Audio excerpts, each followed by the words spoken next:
Bago po tayo magumpisa, gusto ko po magpasalamat sa lahat ng mga subscriber. Sa mga viewers po, marami din pong salamat. Pwede po ba ako humingi ng suporta sa inyo? Maligayang pagbisita at pagbabalik po sa ating munting channel. Narito na po, ang karugtong ng ating istorya. Ika-57 na kabanata. Ang pakikipagbalike ni Kathy kay Alex. Napaatras si Billy sa mga sinabi ni Kathy. Ikaw na babaeng aso. Masyado kang mababaw. Halos magmakaawa ka sa akin noong may pera ako. Pero ngayon may problema ako. Gusto mo na akong hiwalayan. Ngumuso lang si Kathy, at walang sinabing kahit ano. Noong nasa police station pa sila kahapon. Plano niyang magstay muna kay Billy, ng sandali. Dahil sa problema nito. Pero nang alam niyang wala ng pera ito, ay kailangan na niyang makipaghiwalay. Sinabi ko na sa'yo, tapos na tayo.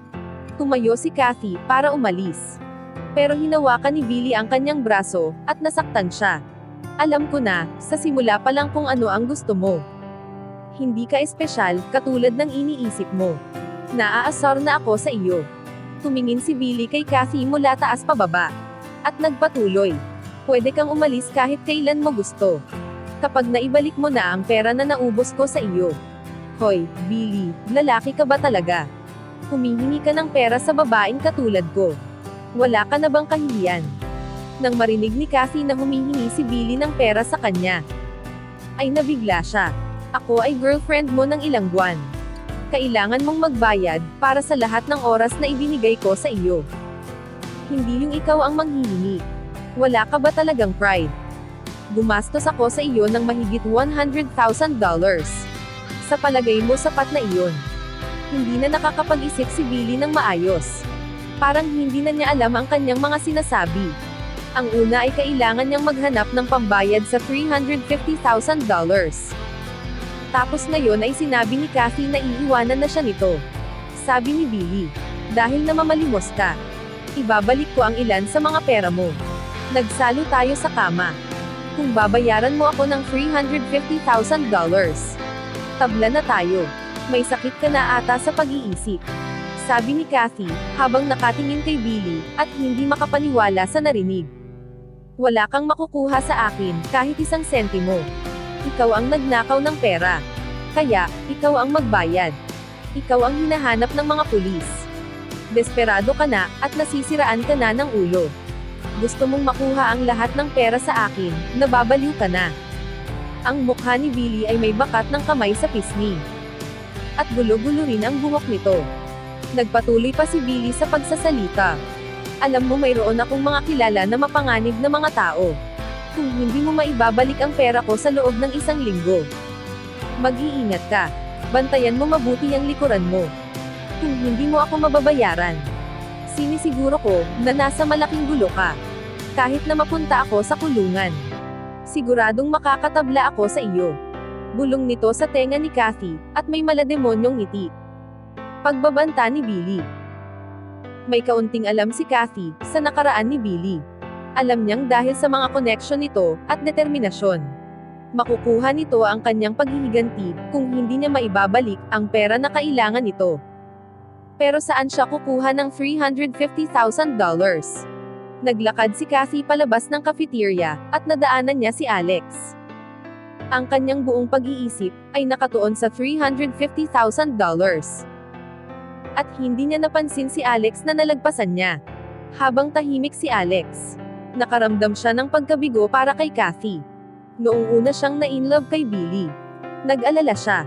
Alam niyang hindi maganda ang magiging katapusan nito. Pero hindi niya naisip na mas malala pa ang sasapitin nito. Kasalanan lahat ito ni Kathy. Palagi siyang mapanghamon. Yumuko na lamang si Alex at nagpatuloy sa kanyang pagkain. Habang nasa labas si Kathy, at naglalakad. Ang kanyang masiglang ugali, ay wala na. Ang $350,000, ay napakalaking halaga. Nahihirapan siyang mag-isip, kaya napahinga na lang ito ng malalim. Naupo si Kathy sa isang gilid. Wala siyang pakialam kahit marumi ang kanyang pantalon, at pinagtatawanan ng ibang mga estudyante. Niyakap niya ang kanyang binti. At hinayaang pumatak ang luha. Nagalit siya sa kanyang sarili. Sa isip niya, Bakit kailangan kong makipagtalo kay Billy? Kung kailan alam ko namang galit siya. At ngayon ito ang aking napala. Hindi lang ako mag-aasawa ng mayaman. Kailangan ko na rin ng malaking halaga ng pera. Ang kanyang pag-iisip ay biglang napunta kay Alex. Noong kami pa ni Alex, palagi niya akong inuuna ng walang kapalit. Kahit noong iniwan ko siya, hindi niya sinubukan na talikuran ako. Na ginawa ni Billy. Sa pag-iisip sa dalawang lalaki, na-realize niya kung gaano nakakaangat ang pag-uugali ni Alex. Kung mayaman talaga si Alex, kailangan ko siyang mabawi. Baka nag-aalala pa rin siya sa akin. Napaisip si Kathy. Napatunayan na si Billy ang nagnakaw ng $350,000. Ibig sabihin, ang pera na donation ni Alex ay sa kanya. At nagdagdag pa uli siya ng $130,000. Tapos kumain siya sa Chez Laurent, at namili siya ng mga damit sa Autumn Beauty Boutique. Talagang mayaman si Alex. Kahapon ay napanalunan pa nito, ang diamond necklace sa bulwagan. Mayaman siya. Kung kusang loob na tutulungan siya ni Alex, ang lahat ng kanyang problema ay matatapos na.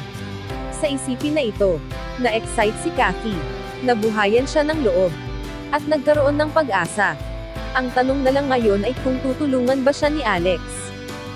Noong magkasama pa kami, ibinibigay niya lahat ng gusto ko. Kahit noong iniwan ko siya, ay mahal niya pa rin ako. Ang Debbie na iyon. Ilang buwan na rin nakasama niya si Alex. Pero naging sila lang dahil malungkot si Alex. Dahil wala ako. Kailangan mahigitin ko siya, sa itsura, pananamit, at pag-aaral. Kapag nagawa ko na ito, siguradong babalik sa akin si Alex, na parang aso. Mas mainam na ang pakiramdam ni Kathy, sa mga bago niyang naisip.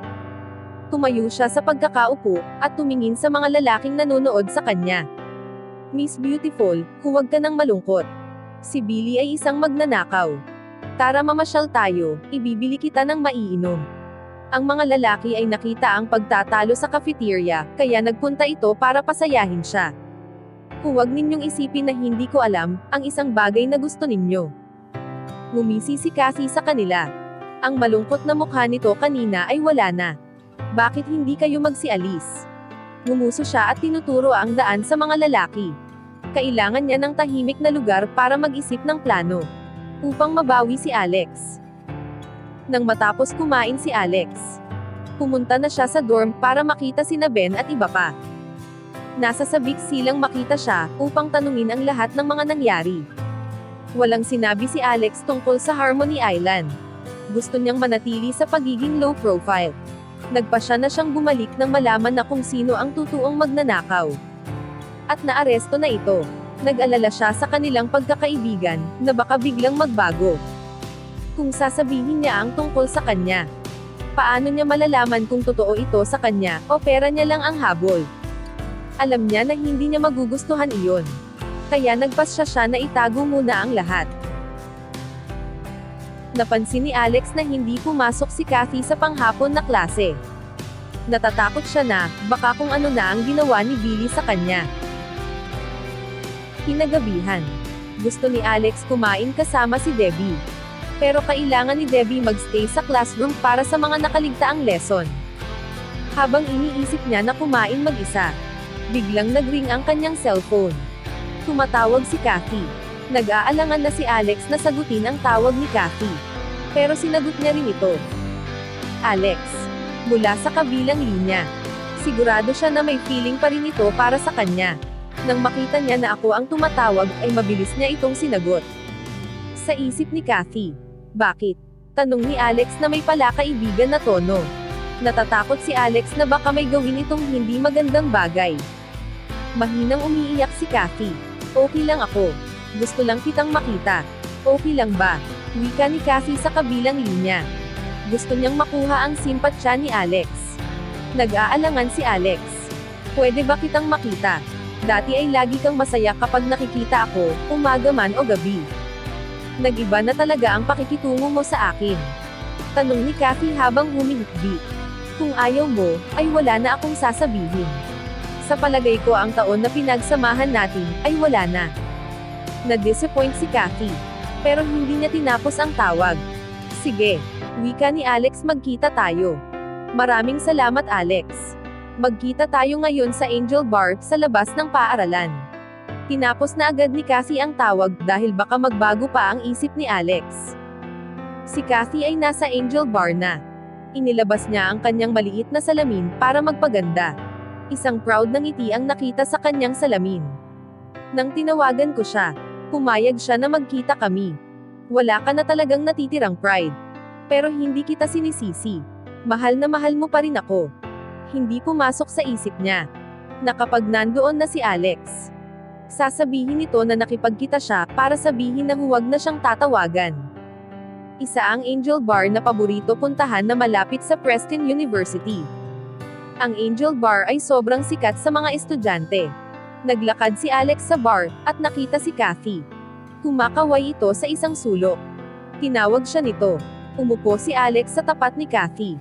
Tumawag si Kathy ng waiter, at nag-order ng champagne. Bigyan mo siya ng maiinom. Ang dalawang inumin na ito ay nagkakahalaga ng mahigit $50. Sa isip ni Kathy, bakit hindi? Si Alex naman ang magbabayad nito. Ang inumin ay mabilis na na-serve. Si Kathy at Alex ay nakaupo sa maliit na lamesa. Uminom si Kathy ng kaunti sa kanyang alak. Mabilis at direkta nitong sinabi. Nakipaghiwalay na ako kay Billy, kahapon. Nalaman kong si Billy ang magnanakaw. Humihingi ako ng pasensya sa'yo sa pagbibintang. Nakakahiya siya. Hindi ako pwede makisama sa isang kriminal. Kahapon, sa police station. Nang makampirma ng mga pulis na si Billy ang kumuha ng pera. Nakipag-break na agad ako sa kanya. Hindi ba, kaninang umaga lang kayo naghiwalay? Tanong ni Alex, na may ngiti sa labi. Na nakatingin sa kanya. Si Kathy ay naging emosyonal. Alex, hindi ko mapigilan mag-isip ng mga bagay-bagay kagabi. Nang nakahiga ako, na-realize ko, nagalit ako kay Billy. Tinanong ko ang sarili ko kung anong klaseng tao ang gusto ko makasama. Ngayon ko lang naiintindihan. Ang mga ugali na importante sa akin ay katapatan at pagiging mabuting tao. Siyempre yung mamahalin ako. Na-realize ko na hindi mahalaga kung may pera o wala. Nakilala ko na ang lalaking bagay para sa akin. At napag-isip-isip ko. Pinutol ni Kathy ang kanyang sasabihin. Kilala mo ba kung sino ang perpekto para sa akin? Sino? Pag-aalangan na tanong ni Alex. Nagningning ang mga mata ni Kathy. At dahan-dahan niyang inilapit ang kanyang kamay kay Alex. Ang lalaking iyon, ay ikaw. Mahinang sabi ni Kathy. Sana po, ay nagustuhan niyo ang ating story series. Sa mga bagong tagapakinig, mas okay po kung mag-uumpisa kayo sa episode 1. Hanggang dito na lang po muna. Maraming salamat po sa pakikinig. Pwede po bang humingi ng subscribe? Bilang pagsuporta sa ating munting channel. Hanggang sa susunod po muli. Stay safe and God bless.